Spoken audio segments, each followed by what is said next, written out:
What's up, guys? I'm finally back. Oh my goodness. I might look a little different. I bought a new webcam. May or may not have gotten scammed. We'll see. So far, it's a little bit better than my previous webcam. I hope each and every one of you are having a wonderful day.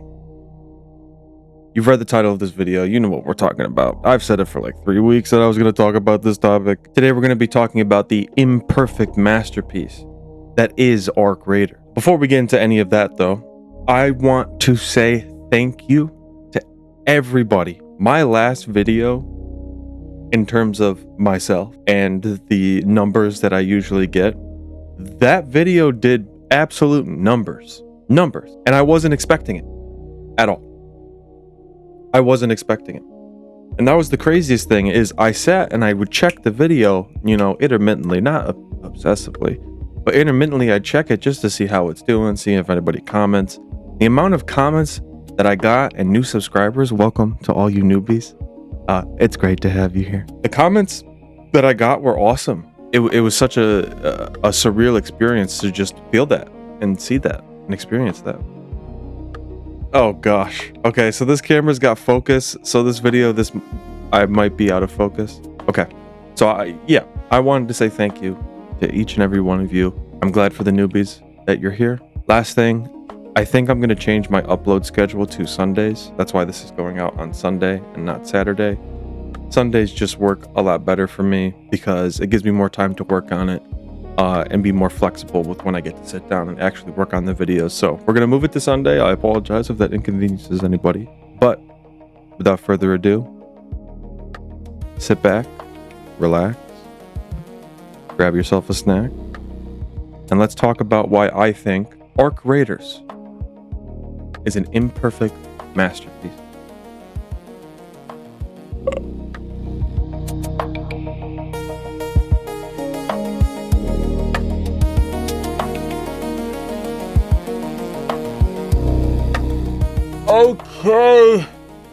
Okay. Let me take a swig.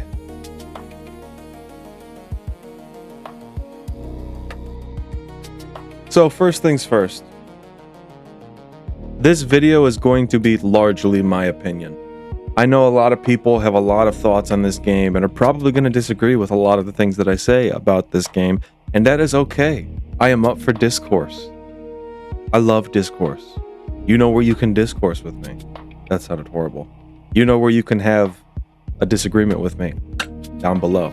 If you are unaware of what Arc Raiders is a PvPvE game, which means that it's both player versus player and player versus environment, in the sense that you are a raider located in Speranza, which is a underground civilization of humans. I'm not entirely sure on the lore. I know that there's lore for the game, so if you're interested in that, there you go. I believe it is set in the same world as the Finals. I think that's what the game is called. It's also the same developer, if I'm not mistaken. Essentially, you are a raider, and you are tasked with going up to the surface, topside, at various maps, and you are there to collect loot and build your stash for the greatness of Speranza. Essentially, what that means in mechanical sense is you and up to two people. We're here. I'm just going to keep going. Fuck it. We'll do it live. You and up to two people will go topside to various different maps, and you will collect as much loot as you can while defending yourself from both players and what are called Arc, which are various robots that have taken over topside. This game, off the bat, the feeling that I get is, and I know there's games like it. I believe DayZ, Rust, that have that sort of sense. This game makes me feel like I'm in The Walking Dead, but instead of zombies, it's robots. It's so incredibly fun to have to discern for yourself if somebody is worth trusting, because a lot of people, we'll get to in a second, but a lot of people play the game as friendly as possible, and a lot of people are absolute scumbags, and they will sit there and some of them will convince you that they are friendly just to blast you in the back. In my experience, that's happened only once or twice. I know that happens to a lot of people. But the game is very fun because it has that person interaction aspect to the gameplay, where if you come across somebody, you have to decide in the moment, am I going to try to make this a friendly interaction, or is this a shoot on sight regardless of what they say? The game has proximity chat. That's how you talk to other people. So that's number one. I have not played a game like this before where it had that, like I get this sort of anxiety in my chest whenever I see somebody, whether I'm in solos, less so in trios, because trios, you're just shooting on sight. You know, anybody who plays the game can agree with me. You shoot on sight. I've done many a game where I have a soundboard program on my computer called Voice Mod. I'm sure a lot of people know what that is. Where I'll sit there and I'll connect it to the Arc Raiders mic. And there was a day where, like, for an hour or two, I went into what is relatively known as like a big PvP map called Stella Montes. The whole map is indoors, but it's really good for loot. So it's kind of a give and take sort of situation. I went in there with absolutely nothing but seeds in my pocket. I will not be giving context. And I would play jam songs through my microphone, and I would dance emote in very public areas. The speed at which people will crawl out of the shadows to either kill you or dance with you is astounding. I've never seen anything like it. For those of you who have played the game before, I'll go on a little tangent. I was on Stella Montes, and on one of the exfils, basically, for those of you who don't know, an exfil is how you leave the map. There are specific spots that you have to go to leave the map. I went to the exfil on Stella Montes that has the Bastion, which is a huge robot that has a minigun attached to it. And it's very hard to kill, unless you bring the proper equipment. I went down to the exfil. I'm forgetting some details, but I went to the other side where you could go up the staircase that leads right to where the Bastion patrols. And I sat on the staircase and I played music. 15 players come out of the woodwork. They solo the Bastion, or I guess not solo, but they killed the Bastion. And then they turned towards me, and I started an impromptu dance party on Stella Montes. It was awesome. And then we all exfilled. It was great. I loved it. 10 out of 10 would do again. So my first point is the Walking Dead trust aspect, where you can have these really cool interactions with people. Sometimes you will want to throw your mouse, keyboard, and or controller across the room because somebody lied to you or betrayed you in some way, but that's just how the game goes. Another thing that I like about the game is the high risk, high reward aspect.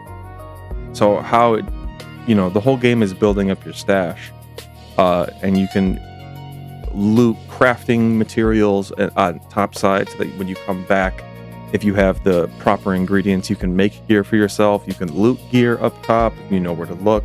But essentially the high risk, high reward comes in where whatever you bring in, God forbid you die when you are up on top side, you lose everything. Everything that you brought, everything that you picked up, you lose it.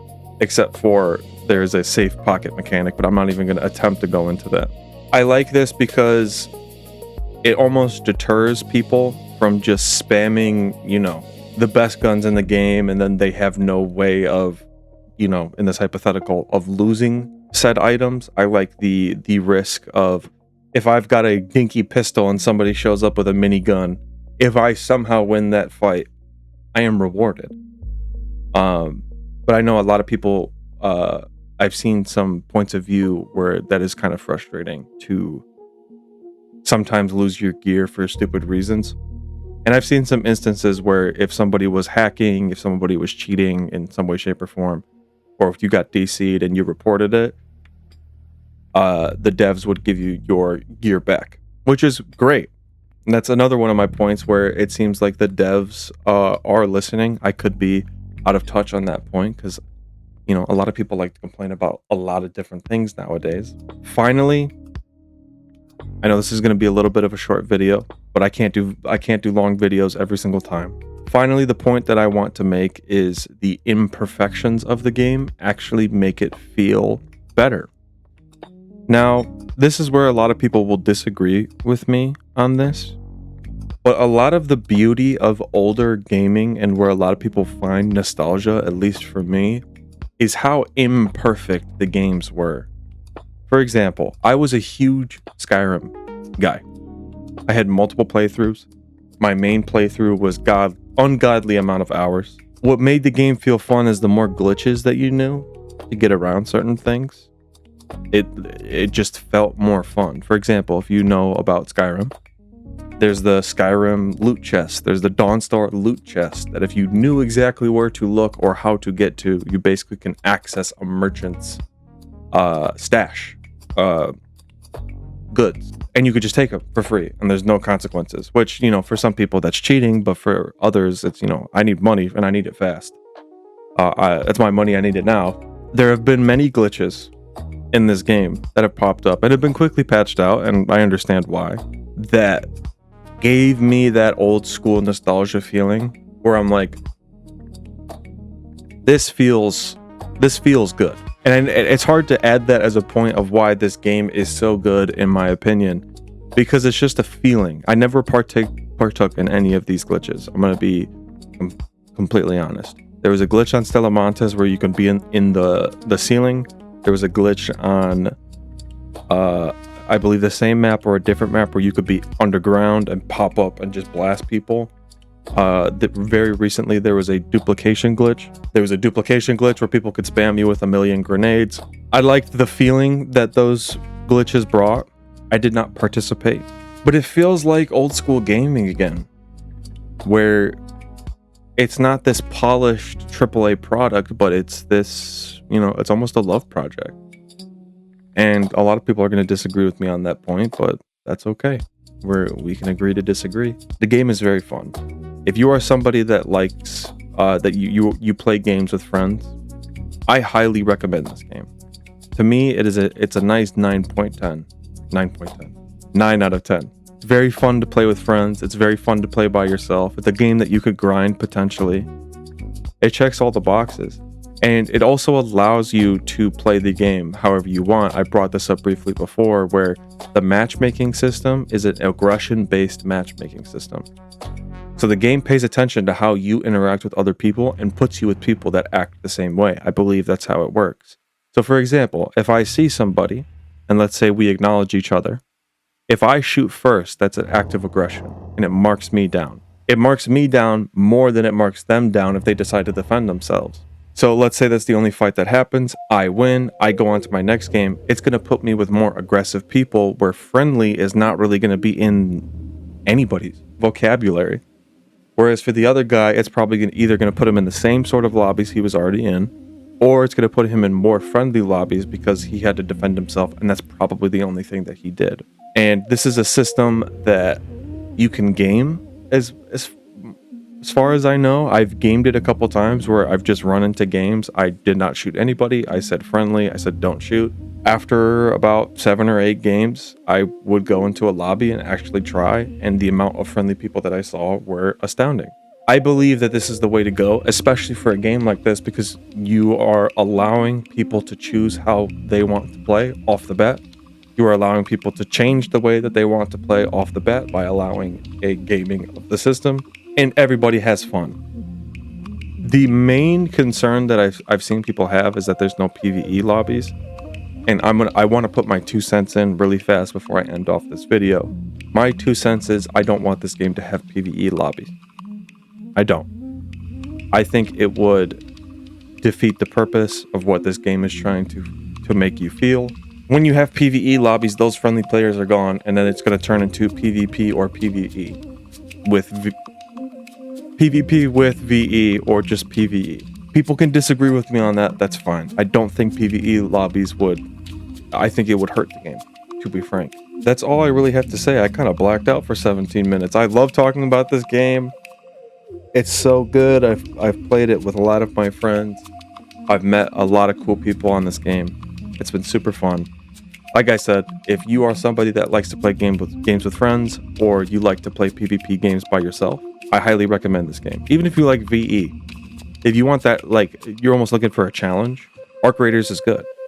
Because that challenges other people. Or if you want a game that you can, you know, talk shit or talk to people, almost like old school World of Warcraft, if you've ever heard those stories before. But that's besides the point. Guys, if you enjoyed me talking about Arc Raiders and why I believe it is an imperfect masterpiece amongst a lot of slop that comes out these days, you enjoyed it or have anything to disagree with me on, you know where to do so. Please like, comment, and subscribe for more videos. Next week, I'm going to make another Reddit video because I've been missing my Reddit stories from being so fucking busy.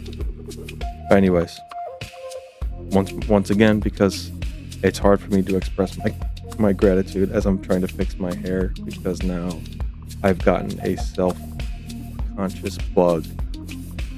Welcome to all the new people that are here from last week or last 2 weeks. I appreciate everybody here, both old and new. I will see you next Sunday.